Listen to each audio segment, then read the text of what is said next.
Ay, ang taray, may hatid na merienda, kaya hinto muna ako sa aking pinaplansya. Magmerienda raw muna ako, sabi ng aking mahal kong kasama at napakabait. Bubuksan ko na eto.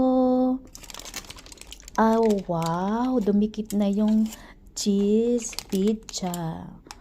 Pizza ang aking merienda. Ayan, mainit pa siya. Wow, sobrang lambot. Ayan, kaya eto, hinto muna. So, magme-merienda muna ako. Pahinga muna. Ayan, ang sarap. Super, super sarap naman. Alam niya talaga yung paborito ko kasi nilagyan niya ng green pepper. It's my favorite. That's why alam na alam niya talaga yung aking gusto. Salamat sa aking kasama. Merienda muna si ako.